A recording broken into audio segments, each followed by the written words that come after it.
okay? So this reviewer, right? They just come out and say it. Callie is dumber than a box of, well, the male appendage. Plural. A whole box of them. For heaven's sake, we're barely 10 seconds in. Can we maintain a modicum of decorum? We are discussing literature, not anatomical containers. Decorum. We're talking Eclipsed Heart by Jen L. Gray.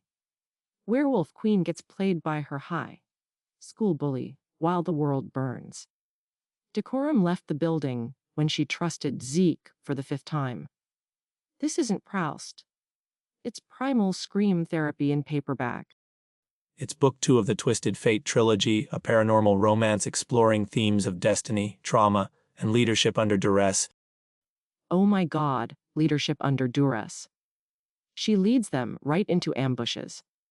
Again. It's like watching that squirrel in my backyard try to bury a nut in the concrete patio. Adorable, maybe, but ultimately, fatally stupid. And don't get me started on your themes. Remember Twilight? You tried to tell me Edward Cullen was a metaphor for... We are not revisiting the Cullen debacle. Let's focus on the characters at hand. Callie, the supposed queen. Readers seem vexed by her perceived naivete. Vexed. They're losing sleep. They're writing manifestos at 2 a.m.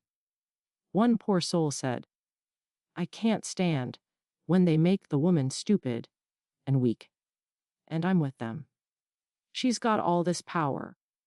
This fated mate body growling protectively like a faulty security system. And she still lets Zeke whisper poison in her ear. Perhaps it's a complex portrayal of gaslighting, the lingering effects of childhood bullying manifesting as, oh, give me a break. My neighbor Dave gets gaslit by his wife about leaving the bins out. He doesn't hand her the keys to the nuclear codes. Callie is queen of the freaking werewolves. She should have drop-kicked Zeke into the next dimension back in chapter 1.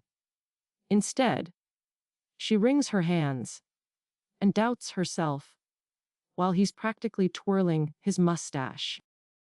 you're anthropomorphizing villainy. Zeke represents the insidious nature of internal threats, the enemy within the gates.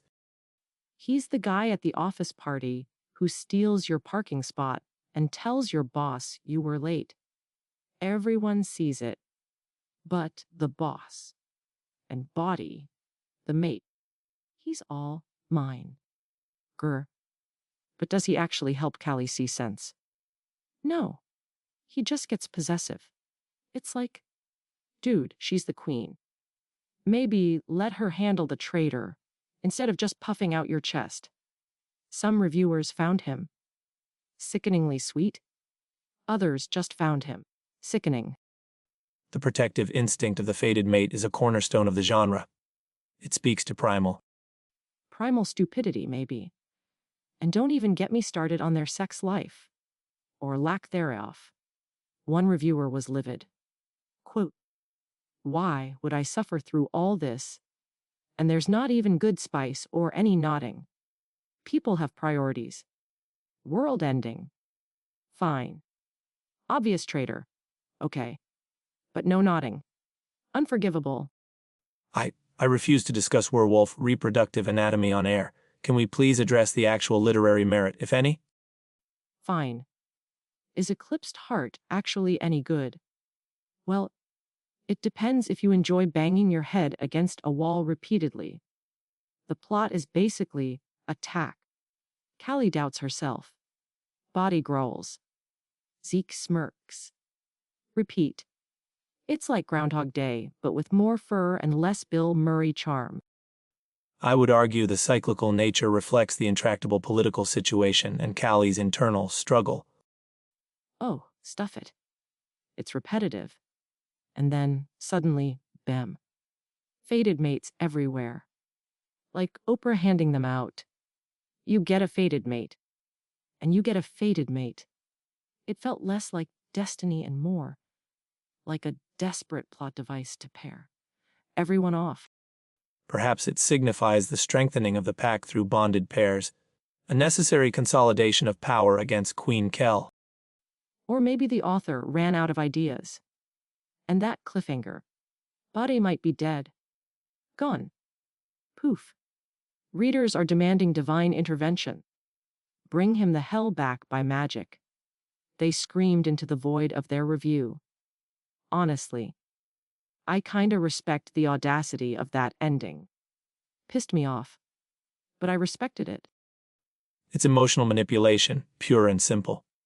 A cheap trick to ensure readers purchase the next installment, rather than earning their loyalty through satisfying narrative closure. You know what?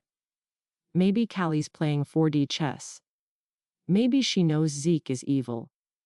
And she's just lulling him into a false sense of security. Before she goes full wolf, Nato on his treacherous but in book 3.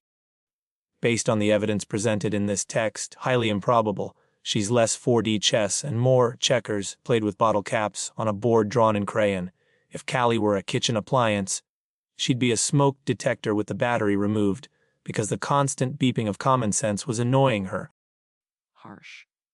Rating time. Forget stars. Let's rate Eclipsed Heart on the how many times did you want to chuck your Kindle across the room scale. A vulgar metric but apt.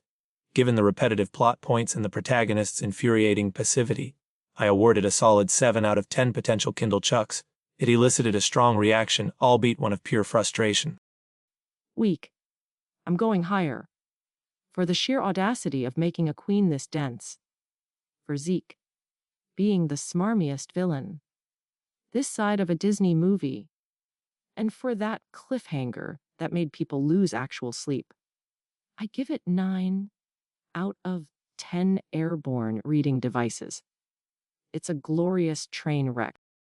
We fundamentally disagree. Again, it's poorly paced and relies on character stupidity for conflict.